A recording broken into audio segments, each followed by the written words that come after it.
Hello there, and welcome to the CP7 podcast. My name's Palm, And I'm Andy. and together we are Chrono Passion 7.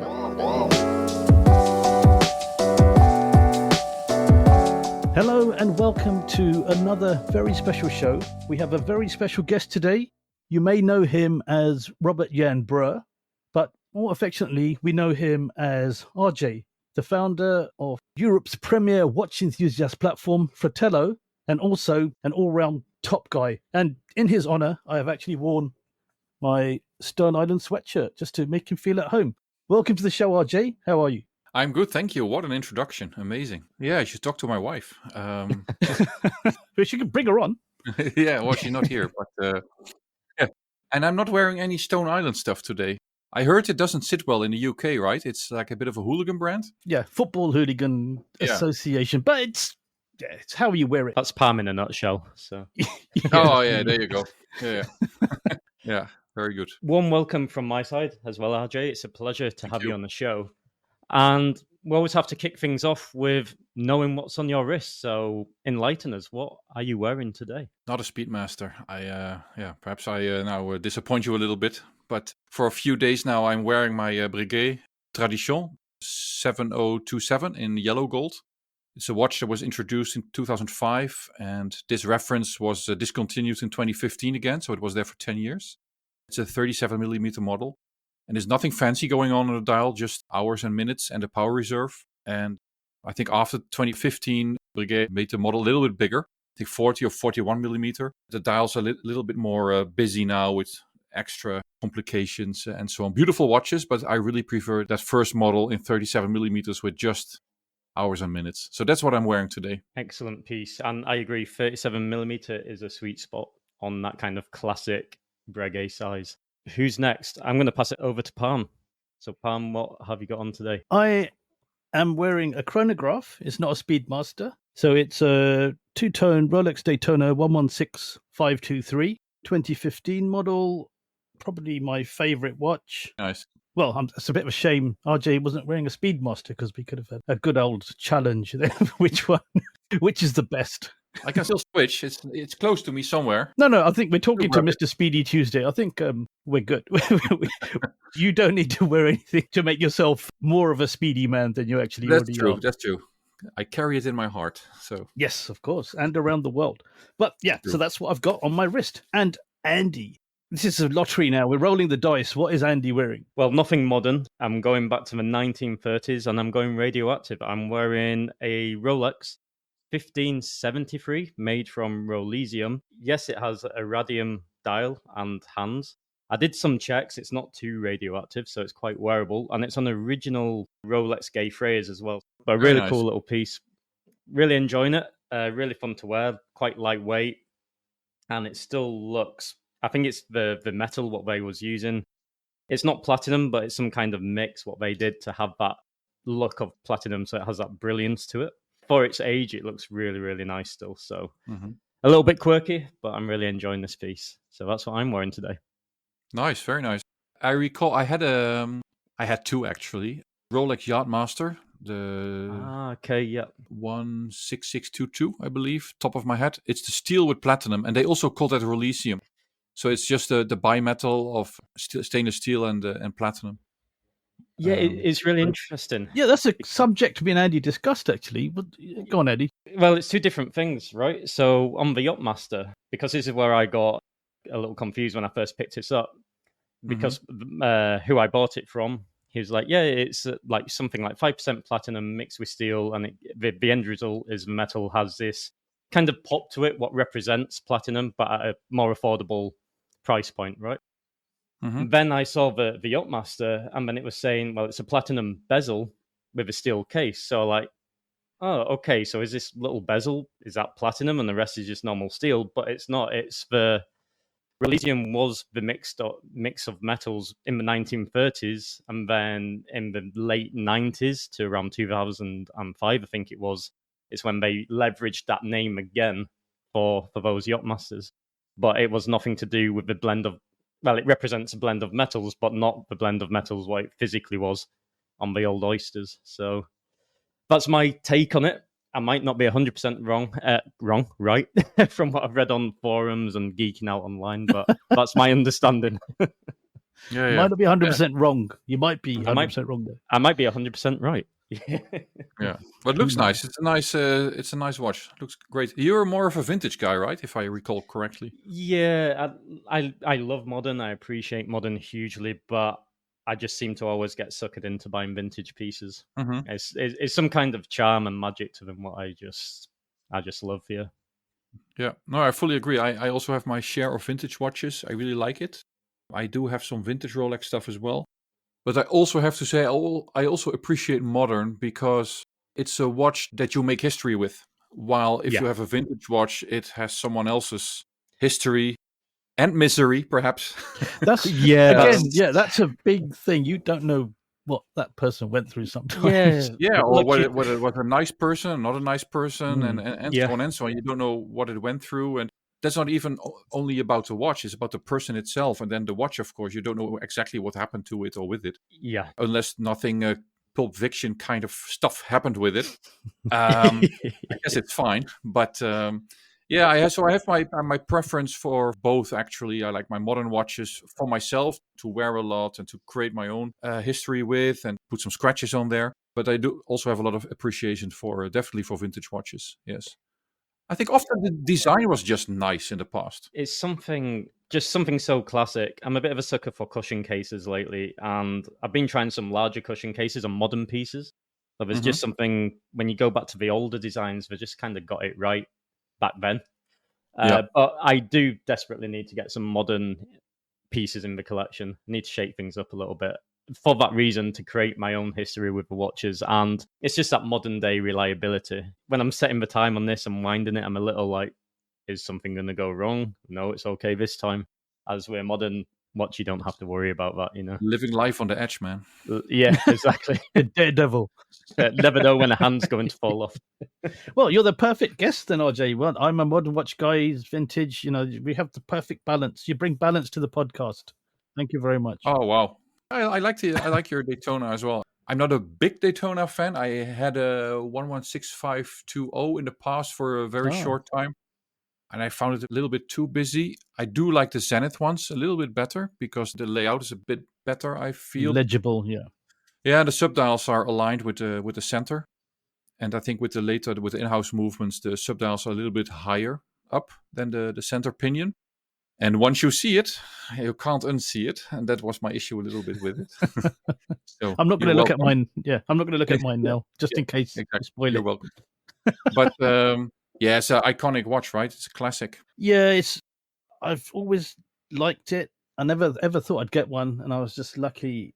I was in a position to just trade a couple in and get it, and it was it was because you got a picture on my wall of it. So it's something that I really do appreciate, and I don't think this will leave the collection because I probably would never get another one. So every time I see you, whether it's in our office or in Geneva or in London, you are always wearing sports watches, right? Yes, that's very true. And for our listeners, we actually have been to Fratello in The Hague to meet RJ and Nacho and a whole host of other people. Most of them have left since we came to visit you. So yeah, it might have been you guys that did that. I don't know. It could have been us. Yeah. We could have scared them off. Sorry, we apologise here. But yeah, I'm always wearing white dial sports watches. I'm normally wearing my white dial Seamaster, and yeah, today I've got this one on. So yeah, that's a good observation. So you don't have any dress watches? I do. I've got a Cartier tank, which. You're forgiven. I love the design. One of my favorite sportsmen, Muhammad Ali, wore one, but it's iconic. It's Art Deco. I just love the design code of it. It's small, but I like it. I think some things that work. That's my only real dress watch. Yeah. But also with two-tone, it's gold. You can make that a bit dressy as well, I'd say. True. Did you ever try the Daytona on the leather strap? No. A nice brown leather strap? I've seen them. You could buy them from Rolex before, back in the day, couldn't you? On the leather strap. Yeah, the white gold ones. And they had these special end pieces, I think, for the strap to make it a nicer fit. I love the bracelets on Rolex. So I went to a meet where I met someone from Fratello, Mike Stockton, at the time for a pint. I don't know him. Yeah, you're denying all Who? knowledge. Yeah, Yeah. I said I'd send him a link to the show. So there you go, Mike. Yeah. He's claiming he doesn't know you. And I was speaking to someone at that event, and they said, "Oh, I had my Explorer 2 on again, another white dial watch." Mhm. And someone said to me, "Oh, but it'll look so good on a NATO strap, a grey NATO strap like Adrian Barker wears from Bark and Jack." And he goes, "Would you do it?" And I said, "I can't. The oyster bracelets on a Rolex, to me, I can't remove them. Any other I watch, I would do it. Like my Seamaster, I'd do it. My Brighton and Mhm. Colt, any other watch, I would switch straps, bracelets, whatever. But on a Rolex, for me, it's only complete when it's on the original." Yeah, I tend to agree. I've tried a rubber strap, a leather strap, whatsoever on my Rolexes. I have a day date with the President bracelet. I bought a really nice green leather strap No. for it. I even bought a gold buckle for it, and I had it on there for like 2 days. And I thought, no, this watch needs to be on the President bracelet. And I have the same with any Rolex that I have or had. I tried, but I always come back to the bracelets that belong to that watch. And you are indeed right. It's one of those watches that just need to be on those bracelets. I Yeah, have one colleague, Lauritz. Not sure if you met him as well. He's still there. but we didn't meet him then. Yeah. Okay, and he has the Explorer One or the Explorer, and Yeah. he wears it on this leather strap. It doesn't look bad, but yeah, I really prefer it on the oyster bracelet. Yeah, it's Part of the design, right? yeah, it is. I had a 13. I have a 39 mil Explorer 1, and I took the bracelet off that once, and I was going to change it. I actually put it straight back on because I just something inside me broke when I saw it. I thought, no, I'm putting it back on now. It's now again complete. It feels complete. Yeah. Yeah. Yeah, but the President bracelet as well. They do look. I think day dates you can get away with a leather A leather bracelet, a strap. strap, possibly. But Mm. I know the President bracelet is probably the best I think Rolex make in all gold on a 36 mil day date as well. I think it has to be 36. It's part of a watch, the bracelet, the presidential bracelet on a day date. Without it, Yeah. is it I really? remember Basel World 2013, and there they introduced a bunch of new day dates in 36 with different dial colors, and they all came with like matching leather straps. Okay. It looked kind of nice, but yeah, to me, the day date should be on a bracelet. I do see some older references like a 1803 or 18038 that people wear on a strap, and then I see them and I thought, oh man, that looks good. Yeah, We have this dealer in the Netherlands called Boulang and Sons, super nice guys, and they often advertise these day dates on a strap, and I think, man, that really looks good. But then if I try so myself, I'm really switching back to the President, within moments. I can see why. But also on those, it take you about a day to change the date because the quick set isn't on those 1803s and any the Isn't it? 1823. The one you have that's Yeah, mine is the double quick set, Mm. but Yeah. I think the 4-digit ones they don't have any quick set, and then the 18038, I think that's from 77 or 78 onwards till 88 or something. That one had only like single quick set, and then mine, the later reference and the current reference is a double quick set. And I have a Datejust, which is also not quick set, and it was already always a little bit of a hassle, I feel. And then with a day date, it's a double hassle.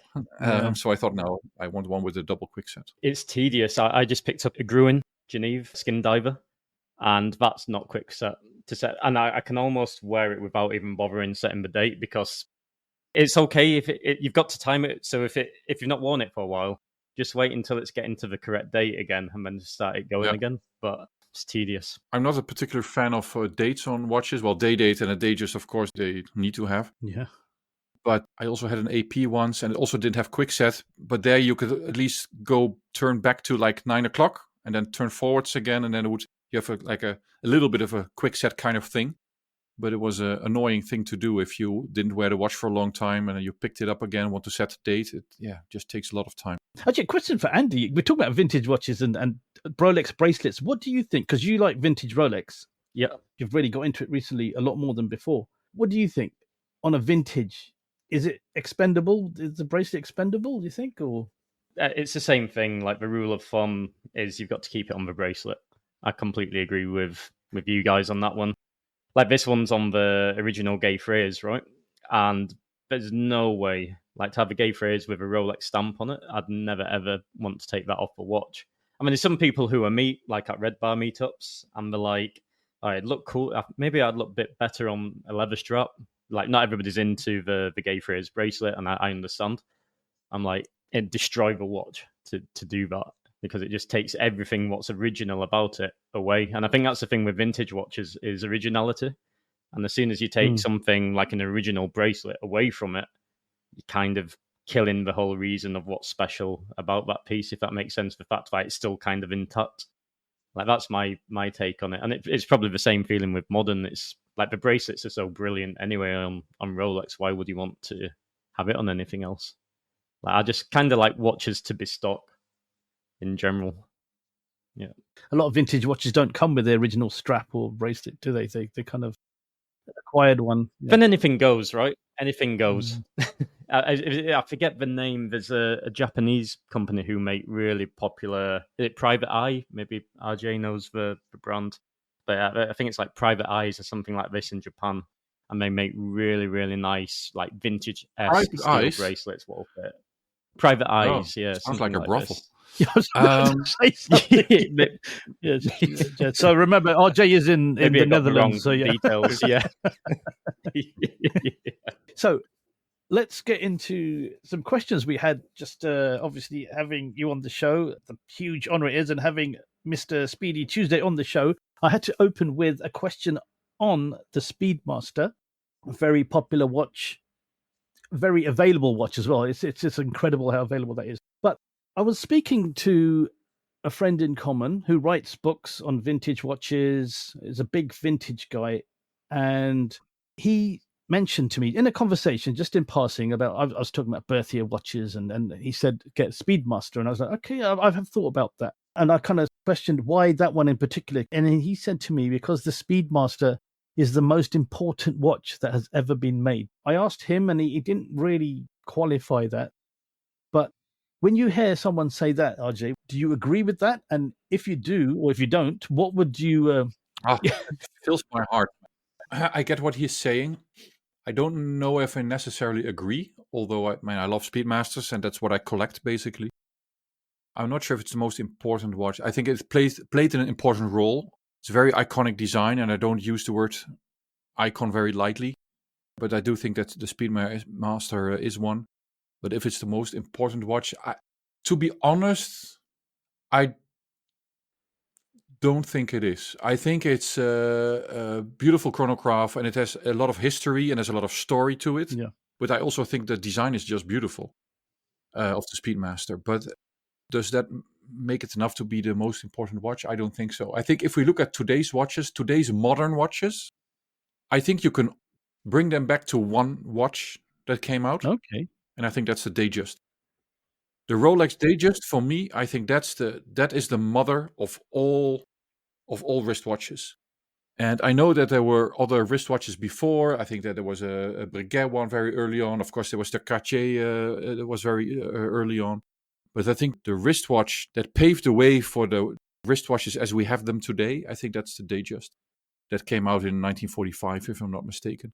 And I think before that, they had lovely watches. I mean, beautiful vintage watches from all sorts of brands, and also from Omega, of course, also from Rolex. But I think the Rolex Datejust on a Jubilee with a date, I think, yeah, that's the watch. And two-tone or all steel?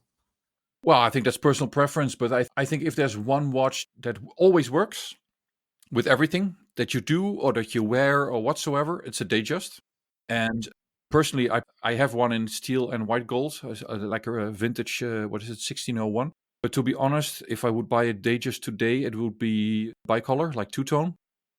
Because I think that watch looks amazing in two-tone. And I think that's also the watch to have in two-tone. On a Jubilee bracelet? Yeah, on a Jubilee. For me, the Jubilee, that's the one that belongs to the Rolex Datejust. And later on, they also put it on other models, which is fine, of course. But for me, that's really a Datejust bracelet. And the Oyster bracelet is also nice, makes it a bit more sporty. But I think the Datejust is so versatile, and especially on that Jubilee bracelet. So for me, the most important watch, I believe, is the Datejust. But someone else might think completely different. If someone is really into dress watches or a certain kind of chronographs or I don't know what, then it might be a total different watch. But if I look at the average modern luxury watch today, and I hate the word luxury, but like a proper modern watch, I think the Datejust is the one that it all started with.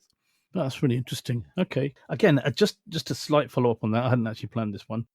So like the Royal Oak was considered important in terms of keeping the industry alive, mechanical watch industry alive. Yeah, but would the they didn't Speedmaster sell it first, huh? No, but would the Speedmaster be because of the because of the association with space travel? Do you think it carried the same amount of weight, but it's kept in a kind of a more with people who appreciate that aspect rather than the entire industry? I think the Royal Oak is very different, and I don't think the Royal Oak. It's a beautiful watch, and I had a few and wonderful watches, and especially I think the last well, let's be honest, 10, 12 years, I think the watch was in a uplift or favored. But before that, I had people asking, "Oh, why did you spend so much money in a watch that looks like your grandfather's watch?" it was not very popular, and also from the start in the early 70s, nobody bought that Royal Oak. I don't know if that has the same kind of weight. I mean, it's an important watch, and I think it's a beautiful watch, the Royal Oak, and I think it also made the mark for Genta. But I think the Speedmaster is just a different type of watch, and I think for me it's a very important watch, the Speedmaster, and I think the moon landing story does play a part. I think that made that watch even more important, or made it perhaps even more iconic. But for me, it's also the design that is really cool. I think only design on the Speedmaster, then I think at some point it's a little bit dated with the lyre lugs and so on, that you can see, okay, this is a watch that comes from somewhere 20th century. And there, I think that the moon story adds up to it, and then people want it because it is a moon watch. So yeah, again, for the most important watch, I will stick to Datejust, but I do believe that the moon watch is a very important watch. I also read once, but I don't know, I can't remember who wrote it, but I think it said it was the most photographed watch ever, and that was before the whole social media thing happened. Oh, so a long time ago, it was printed somewhere. It was the most photographed watch. So that could be very well the case. And I think what Omega did very well is to keep that Speedmaster Professional more or less the same throughout all these decades. And I think more so than a Datejust, for example, if you have a very old 40s Datejust next to a current one, you can definitely see its family, right? But you also do see that the one from today is very different again, because it's very modern, it looks more solid and so on.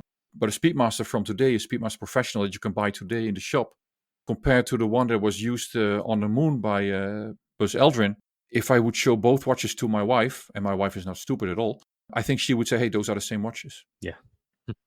okay. She can see that it has a different bracelet, I guess, if she looks twice, and she can see that the printing is perhaps a little bit different if she looks more closely. But I think if you put those two watches side by side, and let's say the vintage one is in very good condition, I think it will be a very tough job for someone that is not in our little watch bubble. Yeah. That will say, hey, these are very different watches. And I think they are just the same. I think with the Datejust that is different, and I think with many watches that is different. And even with the Royal Oak, I think today's Royal Oak Jumbo, the 16202, you can see it's related to the 5402 ST, so the first one from 72. But you can also see, hey, something happened to that watch. You can see the bracelet is thicker, it's more modern. Yeah, it's just different. Beefier, yeah.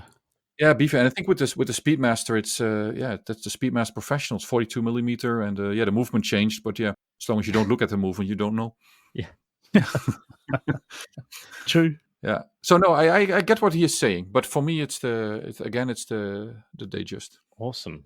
Gosh, it brings me to a different segment of the Speedy. So sticking in the Speedy lane, we've kind of covered the more of the historical part, but moving into the future of where the Speedy sits. And this kind of thought triggered, I was speaking about this with Palm last night, actually. I tried on Michael Schumacher, the Speedy racing.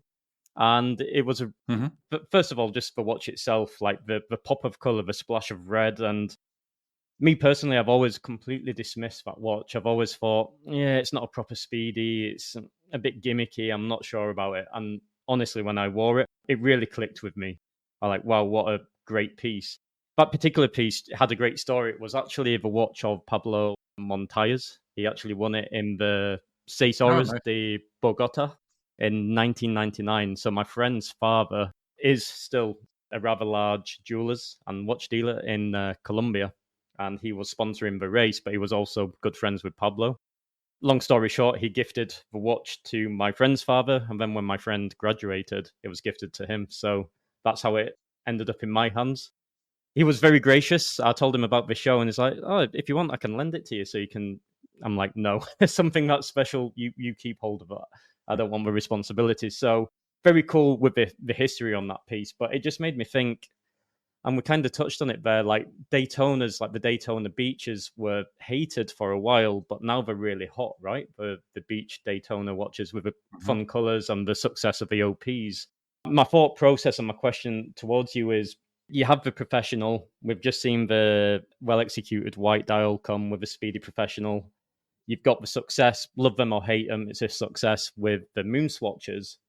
Does the speedy racing belong back in the range as that buffer for that new collector coming into the market, who's had fun colours and have liked that style, the younger audience with the plastic moon swatches, but maybe are ready to get into the proper brand of Amiga, but not quite ready to pull the trigger on such an expensive piece? Well, it's not super expensive, but for a younger audience, it maybe is, as maybe a speedy racing in some fun colours could be more of an entry into the brand.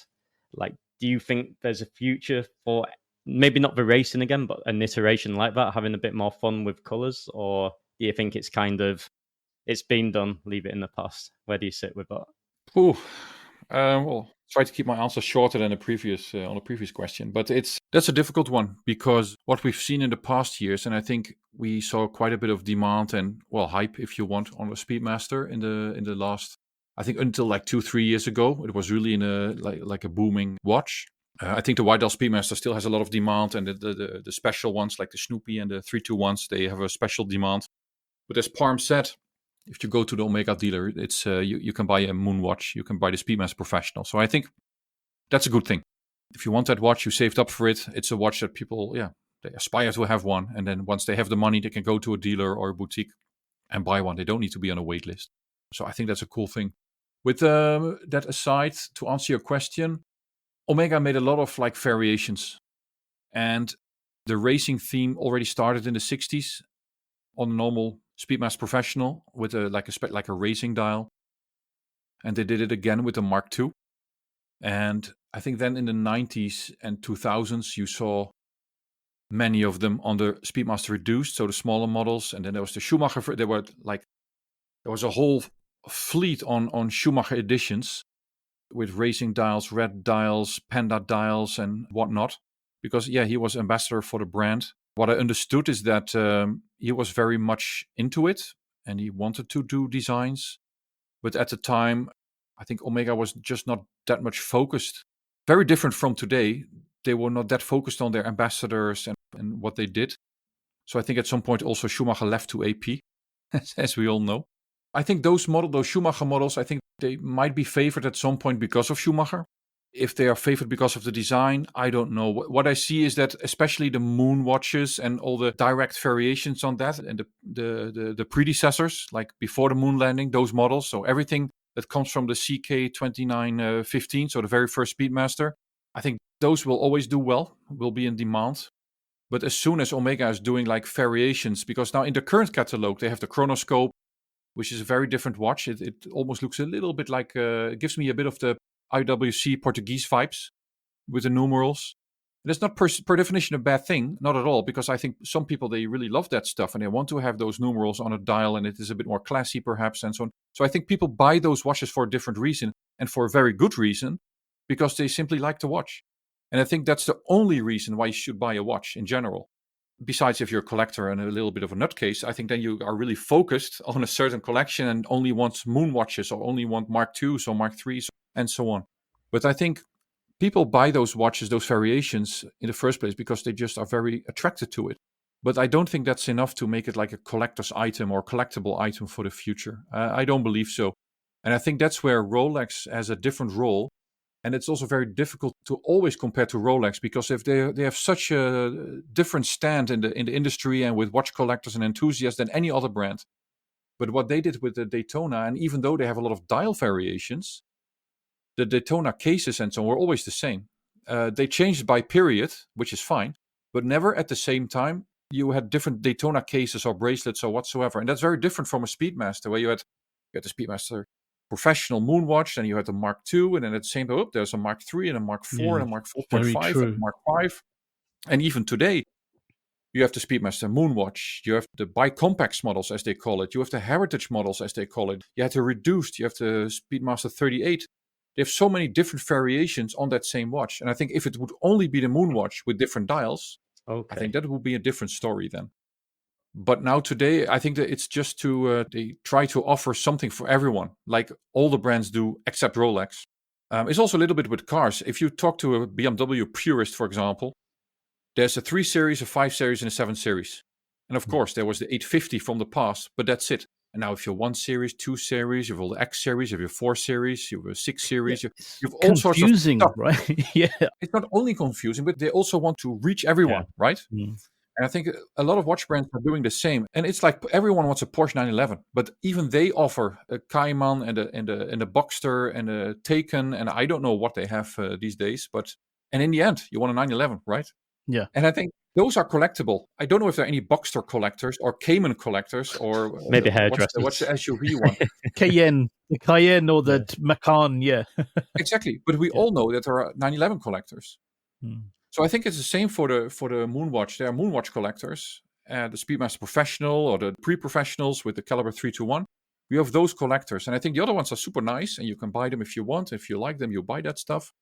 But I think in the end, there's only a few models that then are truly collectible, and I don't see that. I might be mistaken, I might be all wrong, but just like with Porsche, I can't see that there will be Cayenne collectors in the future. Great answer. That does not make it a bad car or watch in this case. It's just Yeah, it it is doesn't what it really is, right? belong back in the collection.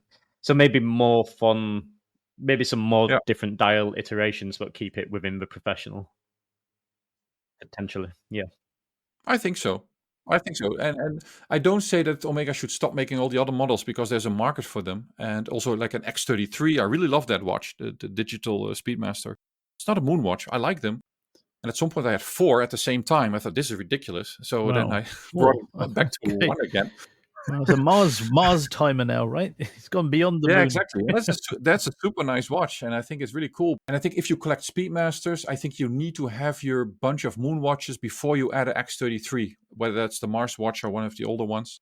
And I think the same is with Porsche collects. You have your 911s before then you add a Cayenne for the collection, other than just driving it for every day. Rather that you keep your 911s for the track or for on Sunday, and you do your groceries with the Cayenne. That's a pretty nice place to be. It's something like that. I don't want to make watch and car analogies all the time, but it's. I think it's something like that. Yeah. But the Schumacher watches are nice, beautiful. I wouldn't mind having one. He did one, which is a Panda dial, 2006 or something. And you have a normal one, so it just says Omega Speedmaster, and perhaps it also says Michael Schumacher on the dial. But there was also one that had a signature on the dial, the signature of Michael Schumacher, and there were 500 of them. And they were given to the team of Cool. Ferrari at the time, and those are quite interesting to buy. I didn't even know that existed, so that's me on Chrono 24 after after this show. Yeah, I think we're gonna. I'm on there now already. Yeah. Just following on from that, then for a next generation, a conversation I've had with people before is with the Moonwatch. It's retained its DNA, its look, its everything pretty much. As you say, put a vintage next to a modern, it's very difficult to tell the difference. Do you think it has legs to carry on for another 50 years in that same way? Or because they're trying different things now with two-tone and the white, different colored dials. Can that be transferred to a younger generation, do you think? I think following on from Andy's question there. Yeah, for me it's different. I always think I'm still 20, but I'm not. I'm 47. So for me, it's also very difficult to make a guess on what will happen in the future and how the current 20-year-olds think. But when I was 20, nobody was interested in watches. I was in university, and I was the only one, or I believe there was one other guy who was into dive watches, I guess, who were into watches. That was 1998 or 99 or something, and I was the only one. I don't know if it's that different today, if the 20-year-old of today or 21-year-old of today is that much into watches. I do believe that when I was into watches back then, nobody really bothered with it or was familiar with Rolex or whatsoever. You really needed to explain. And I think that changed today. I think also due to social media, what young people are exposed to on social media, seeing every celebrity with a watch slammed on their wrist from a certain brand, whether it's sponsored or not, it's not really important. But I think they're much more aware of what's out there, what kind of brands and so on. I do go to the gym. Because young people know about the moon swatch. They know about it. No, Know, exactly. So that's already a different. Like the next generation, they know all about it. They don't know anything about the expensive stuff, but they knew about that. Yeah, so that's already a difference because 25 years ago, nobody was occupied with watch. People just had their Seiko or Swatch or I don't know what, like fashion watches from Fossil and Diesel and I don't know what. So that changed. And those people I grew up with, they're also now in their 40s, only now come to me in the last 5 years. Yeah, I have some money to spend. Can you help me on getting this or that watch? So I think that's an interesting thing because at the time they were not interested, and now that they have their house and their family and they have some money to spend, so now I want to buy one good watch. And there's no watch collecting involved whatsoever. They just buy a nice watch. And I think that changed a little bit. I think we do see also in the audience with Fratello some younger people that are really into watches, deeply into watches. And I think there are more today than there were back in the late 90s, to be honest. So I think that group has grown bigger. So with the Speedmaster, yeah, I think in the future, I mean, we also don't need a watch now, right? I don't need a Speedmaster now. So you buy it also for nostalgic reasons. And I wasn't there in 57 when it came out. I was also not there in 69 when the moon landing was going on. But I do have a connection with that somehow, with that era. I think there was a very cool era and a lot happened. It's always very nostalgic to have a watch that belongs to that specific era before there were like proper computers and laptops and I don't know what, and smartphones. And I also feel it's a nice, a watch is a nice contrast thing to have because you work with your laptop and your iPad and your smartphone every day, all day. So sometimes it's nice to have something mechanical on your wrist that reminds you of the good old days when the pace was a little bit slower. And I think it's the same reason for people that they still like sports cars or cars that run on gas rather than electric cars, because we can all drive electric cars now. But I think still people like to buy that 911 from 1985 because it was such a nice version, for example. And we don't need to put a USB-C in the wristwatch to wind it. Exactly. So I think with the Speedmaster, I think the design is, on the one hand, it's very timeless. So I think it will go on. It will stay nice in 50 years from now. On the other hand, I don't know what will happen in the next 50 years, but I think it's a timeless design. On the other hand, it's also very, with the layered lux and so on, it's very 50s and 60s of the previous century. But it has some kind of timelessness to it, right? Same with many Rolex models. They appear very timeless. Whether, if you look at the Bell & Ross, for example, or many other brands, they are not that timeless. They are very much of now or 20 years ago. They have this stamp on it. You can see it also with 80s watches. You can definitely see when a watch is very 80s, like an Bell or Omega Constellation Manhattan, or you can see it has this 80s vibe to it. But I think with a Speedmaster, I think that 50s and 60s vibe is a little bit more timeless than the later decades. And as you say, the Moonswatch is a very good example. I have an 11-year-old daughter, and she saw my wife with the Moonswatch Venus. And she said for the first time, she has a box full of swatches and flick flacks, and I don't know what. She never wears them. And for the first time, she said, "Mom, now that's a really cool watch." And I think it had to do with the color, but also she wanted to wear it. It was very big on her wrist, but she, this looks very cool, and yada, yada, yada. So I think, it could be something timeless for sure, and for the next generations. Okay, she sounds like a proper watch collector then, a box full of watches that she doesn't wear. Yeah, so that sounds like me. I also have a box it does like everyone. This, but yeah, it is what it is. But it's an interesting question. I can't answer it to be honest, and it took me many minutes to not answer you properly. But I think that's the problem, and that's also the problems that brands have. They try to plant that seed into the minds of the younger ones by being so out there on Instagram and TikTok and I don't know what, to make them aware that these brands are out there. But I also believe that the brand should not forget that it is not a commodity product, and it will never be, because a watch has become obsolete. So it's a luxury product, and watch brands can think that they are a necessity to have and that people need to buy another one and another one and another one. But it's not the case. I think they run largely on enthusiasts like us. Yeah. And I think only in the last few years they got a bit of a spin-off because of the whole investment thing. going on certain watches and watch models. But I think more brands were not an investment than they were an investment. I think the watches that were an investment, we can count them on our two hands. So I think they massively got some traction there. But I think in general, a watch brand today it's a luxury thing. It's not a commodity. And I think brands can try everything they want, but you don't need a watch. And I think they run massively on enthusiasts and collectors, but mainly enthusiasts that just love watches. But I think the audience out there that doesn't love watches or doesn't want to wear a watch is much bigger. Yeah, for sure. Very niche, very specific. Our watch community is. Our strange habits. And it's not that big, because you also on Instagram, or it's me, but you always see the same people. You always see the same accounts. Everywhere you go, you see the same people buying what they like. Yeah. And I wonder, of course, the bubble has grown. It has become bigger, also due to social media. So that's also a good thing. But I think in the end, there's also a kind of a cap on what can be sold to people. Yeah. How many watches? So it's a tricky thing, and I think you need to be very balanced with that. And I think a lot of brands they started to produce more than they can sell. Yeah. Okay. So that's a lot of inventory sitting in drawers. Yeah. No, that was a great answer. Thanks for not answering that. Yeah. A brilliant answer. And I have an equally horrible question, or maybe not. Talking of iconic watches, and you touched on the Rolex, like Datejust, but if we're talking just for the last 10 years, so just sticking to recent times, what are the future icons? So not from like icons from the past, so not Submariners, not Speedies, new iconic designs. Yeah. I believe that in the very high end, I think FP Journe does a great job, and he has been around longer, I think. But I think for watches that are not a century old, like many brands that we know of and that we are wearing today, I think FP Journe in the high end is a very good one to be seen as a classic or an icon in the future. I think another one that is a bit more affordable, I would say, but it's older than 10 years, is the Bulgari Octofinissimo.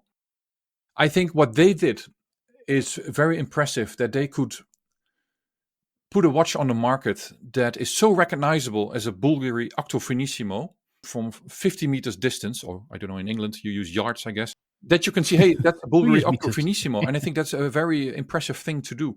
Panerai has the same, but Panerai is, of course, much older. I think another one that we can definitely see as a future classic, but also older than 10 years, and in fact, it's turning 30 years this year, is the Lange 1 from A. Lange & Söhne. And some people might already say it's an iconic model or classic, but I think it's a very young classic, you could say. Huh? It's I think in a very short time, in those 30 years, it really became a sought-after watch and a very much appreciated and praised watch. So I think in the future, I think the Lange 1 is definitely an important watch. And for the rest, I think the Bulgari Octofinissimo is a good example, actually, of a modern watch that will be a design icon in the future, definitely. Brilliant. Yeah, it's funny, with the Octofinissimo, we were trying to guess which answer you would give us, actually. So Octofinissimo is definitely one what goes around a little bit. Another one what you didn't mention, actually, was the Moser Streamliner. And I don't know where you sit with a Streamliner, but we've heard a few people around the industry thinking that could be a future icon as well. No, I don't think so, because it borrowed... I mean, I love that watch. It's beautiful. It's really beautiful. I think the Streamliner is a really beautiful watch. And I think at some point they made one with a green dial. It's really beautiful, and a chronograph. I think it's a really cool watch. It's also run by cool people, so that's also important to me. But I think it borrowed too many elements from existing designs. And that's not a shame, because it's really a Streamliner. Streamliner is...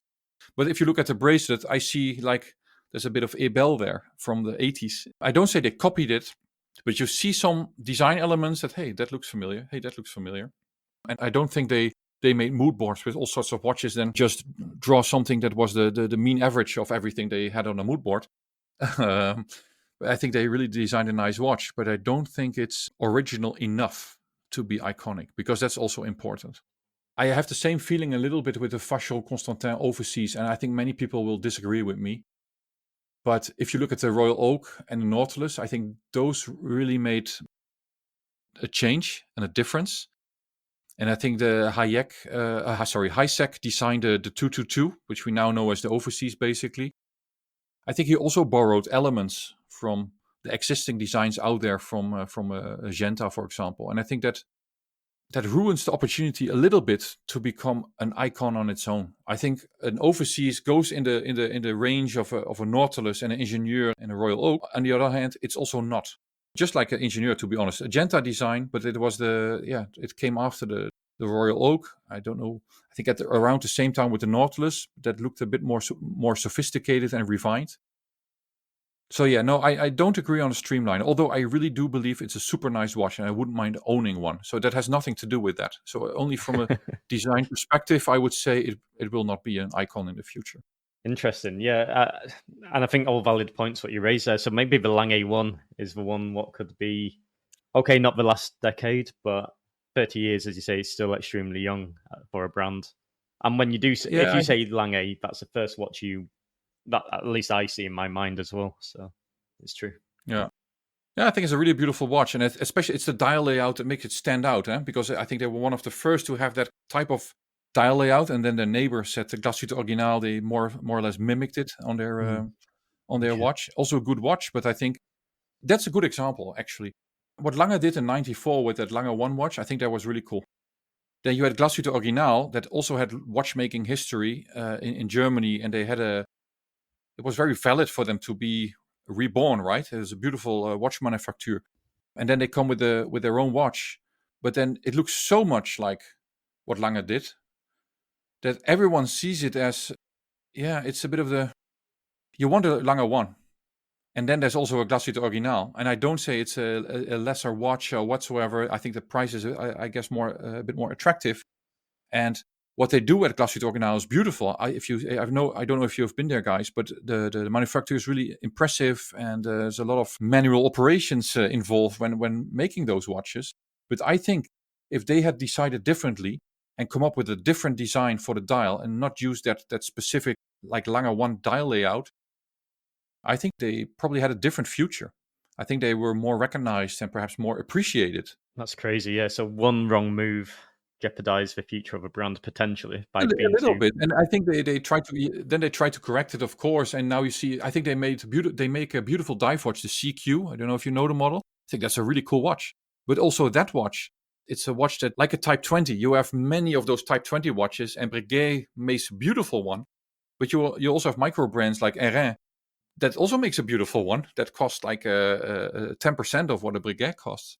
And I think also with the CQ from Glasuite Original, it's not a super original design, and that's again a little bit of an issue. But that's often an issue with watch brands. There's only like a dozen or so designs that are truly original and that stand out, and that's also what you see. For example, Chrono24. If you go to Chrono24 website, you can see the top 10 most searched watches. It's all the icons that we know. It's true. There's a sea of brands who I've never heard of before, and they all look very, very similar to one another. There's only a few what really stand out. Yeah, sometimes brands, they also like shamelessly copied other brands, and also like renowned brands. Like, I love Zenith, but some of the watches they made, like a copy paste from a Rolex Daytona, for example.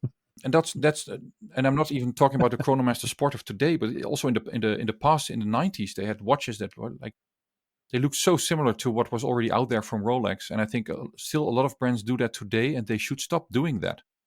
Hire a designer and don't design by committee or by a product developer. Hire a designer and do something cool. Yeah, I've got a question actually on, now that you've thrown brands into the mix. For example, Rolex, the current catalogue is pretty much, apart from, let's say, the Sky Dweller, which is a new one, they've icons that have continued through decades. Mm-hmm.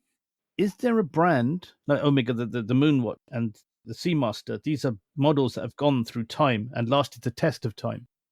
Is there a brand currently over that period of time that we were just discussing that has a catalogue? Not the same. It's going to be difficult to have that many watches, not icons, but recognizable anywhere. Do you think there's one brand that, or two, or however many, that can capture that connection with a watch collector? No, like I said, if you go to Chrono24, you look at the top 10 search brands, you will see the brands that have that. With Rolex, I think many of what they have in the collection go back to the very first models of that collection, like the Sub and the GMT in the 50s, the Datejust in the 40s.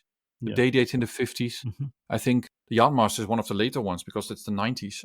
And now they have 1908, but it is a very classic watch. Yeah. Omega has their moon watch, of course, but all the other watches are much later. They're inspired by Omegas from the 50s and 60s, but they like the Planet Ocean just came much later. The Aquaterra came much later. I think the Aquaterra came in 2002 or something. Yeah, AP, of course, goes back to 72, and that design was always there. And I think the current 16202, the Jumbo, is the one that goes all the way back to that very first one that Genta designed, the 5402. And then the rest is all larger cases, smaller cases, chronographs, I don't know what kind of complications, and Royal Oak offshores and so on. All fine. But that 16202 is that one watch that goes all the way back to 72.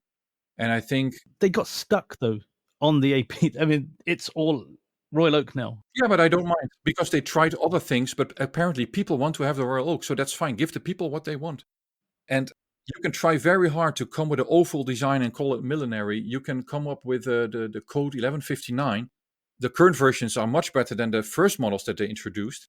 They have a bit more depth to the dial and so on, and the side of the case is impressive, but even the side of the case shows it comes from the Royal Oak. To answer your question, I think there are a handful of brands that have watches in their collections that are just timeless and have always been there, like the Navi Timer with Breitling. I think Zenith with their El Primero watches that was all the way back to 69. I think that model was more or less always in the collection. You have Tag Heuer, which used to be Heuer, of course, in the past. So you have the Monaco and you have the Carrera that go a long way back. So there are a couple of brands that have these icons within their brand that live on, which is cool. Is anything modern you see that could more than one? Like say Moser has a few. It does have some watches that a lot of people are after. The Bulgari Octofinis, they have the Octoroma. Is there a brand that you think this could at least have a suite, not a suite, but like a few, more than two icons that they'll make, and you could just think, right, okay, I can see these being big with people. Yeah, I think Bulgari has their Octofinissimo. They also have their Serpenti watch for ladies. That I think that's Bulgari. If you see a Serpenti or Turbogas, that's Bulgari. That's no other. That is no other brand. So I think that's cool. And the Turbogas is I think a little bit older, but the Serpenti as well, and the Octofinissimo is a relatively modern watch. So I think they are on a good roll there. And for other watch brands, no, I don't see that many new things. It's often different dials, slightly different sizes when it comes to cases and so on. So it's a difficult question to answer. I don't see that. No, that's sorry. The reason, RJ, I asked that, I apologize for cutting in this. Sorry, we're a bit short of time. But with your trained eye, because my eye I'm quite new to this whole world, and with your experience and stuff, maybe you'd spotted something that you could think, right, okay, yes, I can see that. But at the moment, I can't see anything personally. With a range of watches that people will know in 50, in however many years in the future. No, I think, to be honest, I think Grand Seiko was on a really good roll. And there I can see, because they're not new, but they had a long pause.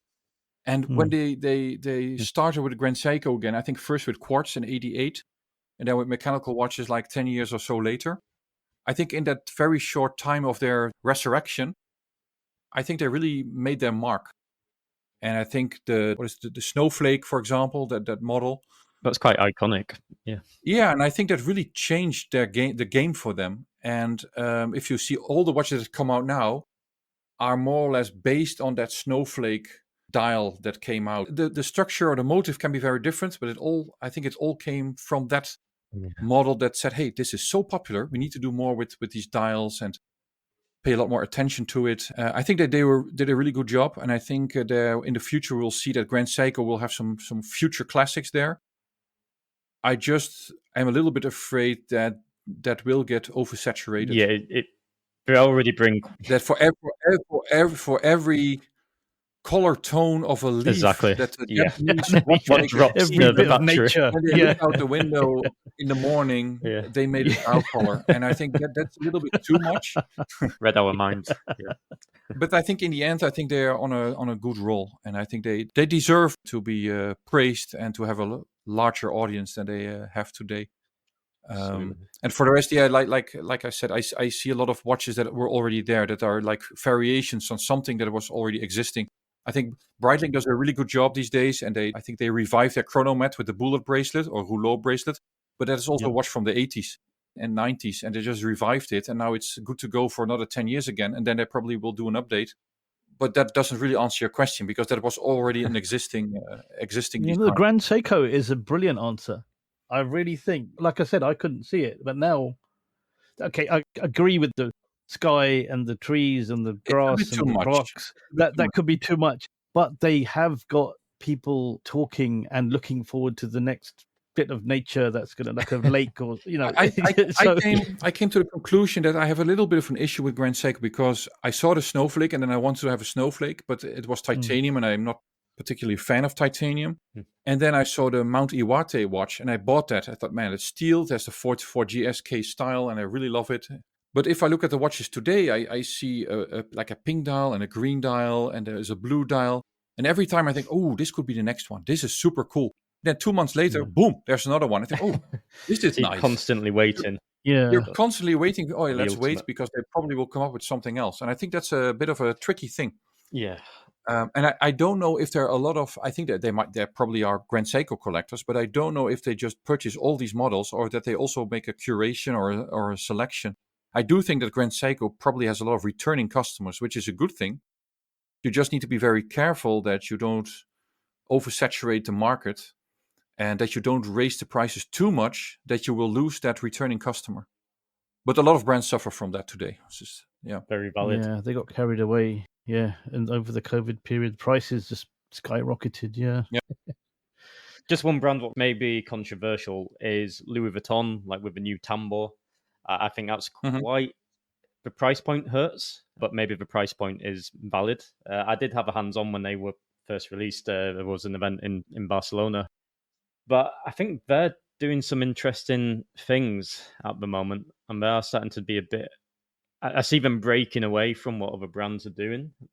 I don't know how you feel around what Louis Vuitton are doing at the moment, but it seems they're taking watchmaking quite seriously, and could they be respected in the near future? Louis Vuitton should definitely be respected. And I think their earlier tambour models were super cool. It was a bit niche. I think it was for the Louis Vuitton buyer or collector, or I don't know how you call those people that buy everything Louis Vuitton. The Louis Vuitton enthusiasts, so to speak. The Louis. But I think those early tambours were for the Louis, I guess. But their World Timer was always a very cool watch. And if I look at the tambour that they released last year, because that's the one you're talking about with the integrated bracelet, I think they really did a nice modern take on a sports watch with an integrated bracelet, a bit like the Streamliner, basically. It's a modern take on the integrated sports watch, luxury watch theme. Well, aside from the pricing, I think the steel one and the gold steel one are really cool models. I tried them on. There's a lot of detail in them, which I think a lot of collectors appreciate. I just think they need to make their mark in the world of watch collectors and enthusiasts, because they still see them as, oh, that's Louis Vuitton, they make bags. And now they also make watches. Yeah. And that's not entirely fair, because if you see what they do with watchmaking, and I've been to the Le Fabrique du Temps in Geneva, it's really cool what they produce and what they make. But I was even more impressed by their Escale collection that came out this year. At first with the beautiful watches with artisanal stuff like koi carps on it and like miniature painting and so on. And later on they released the regular models. I think they're really cool. They're really cool watches, super nice. If you compare them to watches in the same segment, it's not even that crazy. A full gold watch, I think it was around 25 if I'm not mistaken. Or 29,000 euros. And I think, that's also what you pay for a gold GG LeCoultre or a Breguet, for example. So I definitely think it's a really cool brand, and I think they really do cool stuff. And also, if you see what they do with the independent watchmaking prize, last year they supported Recep, and I think that's really cool. And it shows that they're very serious about watchmaking, and they want to make their mark in watchmaking. And I don't mean it very negative, but they're buying their way into haute horlogerie. Yeah. By supporting all these things and creating these things and putting a lot of effort and money into it. And I can only respect that. It's just what I often notice is that a lot of the watch enthusiasts say, but it's Louis Vuitton. I can buy a Patek or I can buy a Lange for that kind of money. And then that's a proper watch brand. But that changes. What I notice is that changes if the people who say that have the Louis Vuitton watch in their hands. Yeah. Yeah. Because then they say, "Oh, this is actually quite nice." I have seen that like multiple times, and I was a little bit amazed that they can be so strongly opinionated when they see an article on Fratello or Hodinkee or wherever that they say, "Oh yeah, but it's Louis Vuitton and it's not a proper watch brand." And then that moment that they have the watch in their hand, it completely changes. I think everybody has that reserved thought in the back of their Yeah. mind, but as soon as you It's, like the it's a Campbell, logical. I think that's a logical thing. It's also with Montblanc and their watches. I think the regular Montblanc watches, I don't care for them. They're not bad watches, but they have their Minerva watches. It's truly beautiful stuff. It's truly beautiful stuff. I think they made a mistake by rebranding it Montblanc. They should just have kept it Minerva. I think that would have given them more credits. But there are also markets out there that want to see a luxury brand on the dial that they recognize. So I think they did that with this thought in their mind. So for a lot of people, say, yeah, Montblanc, they should make pens. Well, they do, but they also make watches, and those Minerva pieces are super nice. Definitely, if you love watchmaking, those are nice watches. I'm going to squeeze a name in quickly before we run out of time. Hermes. What do you think to them? Yeah, they're an interesting brand. I saw the cut recently. Was during Watches and Wonders, I think. Watches and Wonders, yeah. Yeah, I think that's a really cool watch, and I think my colleague Dave has a Hermes watch, a sports watch. 808, yeah. 808, yes. And I think a few years ago they did a watch with the moon phases, Arc de Lune or something. Yeah, Francois Mahon. Yeah, Mahon designed it. Yeah. But it proper watchmaking, super nice. But also there, same with Louis Vuitton. I think in essence they're a luxury brand. They make leather goods. Then they made watches for women, especially Hermes, with a strap that could go 10 times around your wrist. That's all fun.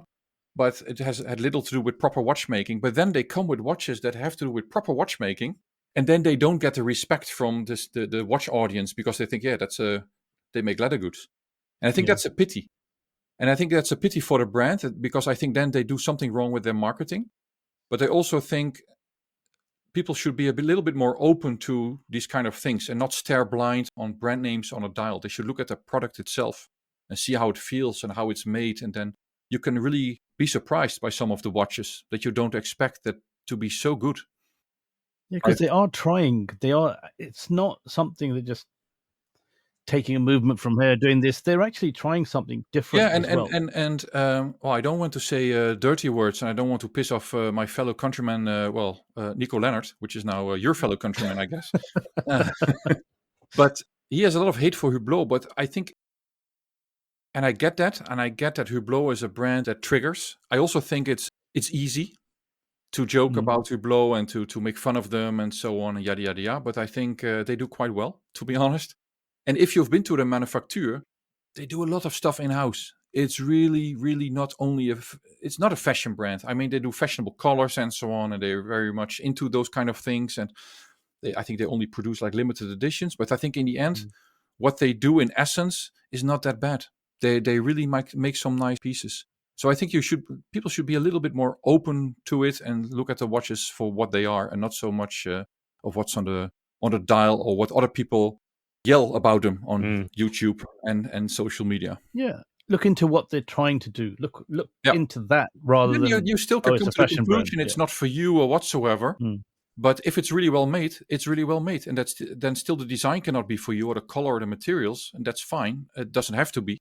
You don't have to like every watch out there, right? It's that's also something, but you can appreciate the things for what they are. Absolutely. Yeah. Thank you so much, RJ. I think we're going to have to wrap it up there. Unfortunately, it's been a great show. One of my favorites. I've got to be honest with you. So, Andy, do you want to lead us out? Absolute pleasure, RJ. I really enjoyed the conversation. I feel like we were just getting into it as well, to my frustration. We need to do a part 2 very soon. Part 2. Absolutely. And we'll dig into the, fashion brands, what do deserve more respect, I think. But please check out all of the pieces. I can't find every single piece, but on our website, we always put the show notes. So do visit www.chronopassion7, as in the number 7.com. And all of the cool pieces, what we can remember, we will put on there so you can listen along and have the audio visual experience. But I'll sign off. That's adios and hasta luego until next time. As Andy says, goodbye from Barcelona. RJ, would you like to say farewell from The Hague to the listeners? Yes, I will say tot ziens, as we say in the Netherlands. And sorry for my English. It's Dinglish, as they say. It's Dutch English. It's brilliant.